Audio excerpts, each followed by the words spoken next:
افضل طريقه لتعلم اللغات مش حفظ الكلمات ولا تعلم القواعد ولا حتى المذاكره نفسها. حتى ان مستواي في الانجليش ما اتحسنش غير لما بطلت كل الطرق دي. مستواي اتحسن كتير لما استخدمت الطريقه اللي هقولها في الفيديو النهارده، واللي لقيتها بعد ما دورت كتير قوي في طرق تعلم اللغات. في الفيديو ده هقول لي الطرق التقليديه في تعلم اللغات ما تعتبرش احسن حاجه، وايه هي احسن طريقه في تعلم اللغات، واللي لحسن الحظ مش صعبه زي الطرق التقليديه ولا ممله خالص زيها. فهحكي قصتي في تطوري في الانجليزي، ومن خلالها هقول ايه افضل طريقه لتعلم اللغات. بعد ما خلصت الثانويه كنت عاوز اطور الانجليزي بتاعي شويه، فبدات اتعلم بالطرق التقليديه زي ان انا احفظ تعبيرات او احفظ كلمات او اتعلم قواعد او الكلام ده كله، وكنت بشوف سلاسل الفيديوهات اللي بتشرح بالطريقه دي. بس للاسف الموضوع كان ممل جدا والتطور فيه كان بطيء جدا، فما كملتش في الطريقه دي كتير. فلما الكورونا جت كنت حابب ان انا ارجع للقراءه تاني، وقلت ان انا استغل القراءه في ان انا احسن الانجليزي بتاعي. فكنت بجيب الكتاب اللي انا بقراه واشوف الكلمات اللي انا مش عارفها واحطها في اكسل شيت يبقى فيها الكلمات اللي انا مش عارفها في صف، والصف الثاني يبقى فيه ترجمه الكلمات دي، وكل فتره براجع الكلمات دي. بس للاسف برضو التطور كان بطيء، والمشكله ما كانتش في كده بس، المشكله ان هو خلى القراءه واللي هي حاجه انا اصلا بحبها كانت حاجه ممله جدا في الوقت ده، لحد ما قررت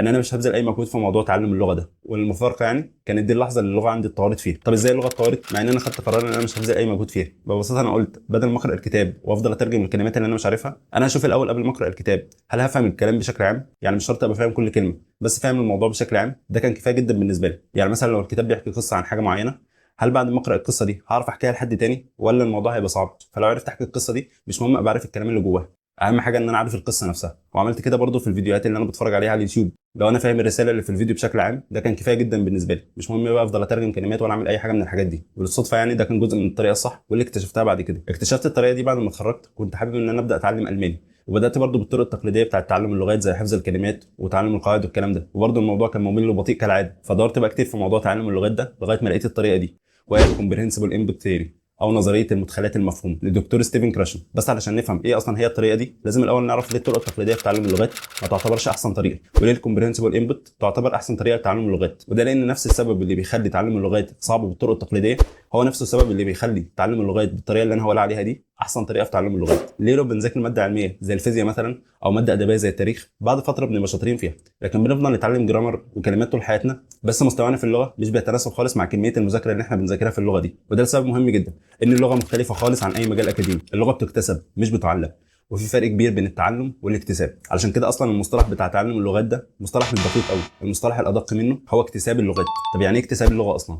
وازاي ده بيحصل؟ الاكتساب ده زي اللي بيحصل للطفل الصغير بالظبط لما يجي يتعلم الكلام. يعني الطفل علشان يتعلم اللغه مش بيحفظ كلمات ولا بيتعلم قواعد، هو بيسمع اللغه كتير قوي في الاول، بعد كده بيبدا يتكلمها واحده واحده، وهو ده بالظبط اكتساب اللغه اللي احنا بنقول عليه. وعلشان كده الطرق التقليديه في تعلم اللغات ما تعتبرش احسن حاجه، لان احنا كده بنتعلم اللغه مش بنكتسبها. ولما بنتعلمها بنفكر في كل معنى كلمه وكل قاعده، وده عكس اللغه اصلا. اللغه المفروض ما يبقاش فيها تفكير كتير وانت بتتكلمها او بتسمعها. يعني تخيل لو واحد بيتكلم معاك بيفكر في كل كلمه هيقولها معناها ايه وفي كل قاعده هيستخدمها ازاي وفين، ساعتها الموضوع هيبقى صعب جدا والتطور فيها هيبقى بطيء. وده اللي بيحصل بالظبط لما بنتعلم اللغه مش بنكتسبها. طب ازاي بقى نكتسب اللغه دي؟ هنا بقى يجي دور الكومبريهنسبل انبوت ثيوري اللي احنا قلنا عليها في الاول. لو سالتك ايه اول حاجه المفروض الواحد يعملها علشان يبقى كويس في لغه معينه، فحد ممكن يقول حفظ قواعد او حفظ كلمات او حفظ تعبيرات حتى، بس الكلام ده كله مش افضل حاجه. اول حاجه المفروض الواحد يتعلمها في اللغه هي الكومبريهنشن او الفهم.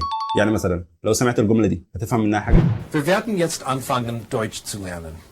Und ich möchte im Voraus sagen, dass nach meiner Meinung Deutsch ist eine sehr schöne Sprache.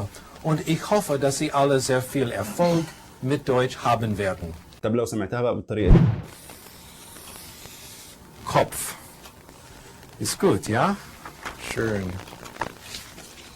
Kopf. Das ist Mr. Spock, ja? Mr. Spock hat zwei Ohren. Ohren. Verstehen Sie? Ohren? Er hat zwei Ohren. Okay, Mr. Spock. Ja? Ach nein, Entschuldigung. Okay. Augen.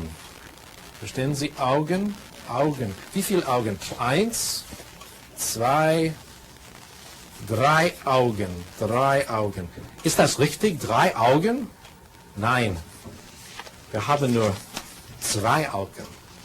Mund. Verstehen Sie Mund? Und dann, hier ist eine Zigarette, ja? Nein. Zigaretten sind nicht gut. هو ده بقى بالظبط الكومبريهنسبل انبوت او المدخلات المفهومه اللي احنا بنقول عليه، واللي بيتم من خلاله اكتساب اللغه، واللي بيبقى متكون من 3 حاجات بشكل رئيسي. اول حاجه ان هو انبوت او مدخلات. المدخلات معناها اي حاجه بتستهلكها باللغه اللي انت عايز تتعلمها، زي القراءه، زي الاستماع، زي ان انت تشوف فيديوهات. اي حاجه انت بتستهلكها باللغه اللي انت عايز تتعلمها تعتبر شكل من اشكال الانبوت. طب انت اصلا لسه بتتعلم اللغه ومش عارف اي حاجه فيها، ازاي الانبوت او المدخلات دي انت هتفهمها اصلا؟ هنا بقى يجي دور اول كلمه من النظريه، وهي كومبريهنسبل او مفهوم. المفروض ان انت بقى بتفهم الانبوت ده او الحاجه اللي انت بتستهلكها في اللغه اللي انت عايز تتعلمها بالرسومات او الاشارات او الفيديوهات او اي حاجه بتستخدم علشان توضح اللي بيتقال، زي الفيديو اللي احنا شفناه كده. بس لازم طبعا ما يكونش فيه اي حاجه من اللغه الام. ثالث حاجه في الكومبريهنسبل انبوت ثيوري ان الحاجه اللي انت هتستهلكها في اللغه اللي انت عايز تتعلمها دي تبقى اعلى من مستواك بدرجه، لان لو الموضوع كان سهل بالنسبه لك وفاهم كل كلمه فانت كده مش بتستفاد قوي. الكومبريهنسبل انبوت او المدخلات المفهومه اللي احنا قلنا عليها دي هي اللي هتوصلك بعد كده لمرحله الكومبريهنشن او الفهم. يعني لما بتسمع اللغه تحس ان هي مش غريبه عليك وتحس ان انت فاهم الكلام بشكل عام. لما توصل لمرحله الكومبريهنشن دي فانت كده يعتبر اكتسبت اللغه. وحتى حاجه زي الاوتبوت اللي هو يعني الكتابه والكلام هيبقى سهل بعد مرحله الكومبريهنشن دي، واللي بيحصل بشكل رئيسي بسبب الانبوت او المدخلات. يعني المدخلات في تعلم اللغه في الاول هي اللي هتأدي بشكل رئيسي ان هي تخليك تكتسب اللغه دي. حتى دكتور ستيفن كراشن بيقول And now I'm going to share with you the most important thing I have learned about language. Probably the best kept secret in the profession. We acquire language in one way and only one way. When we understand messages. We call this comprehensible input.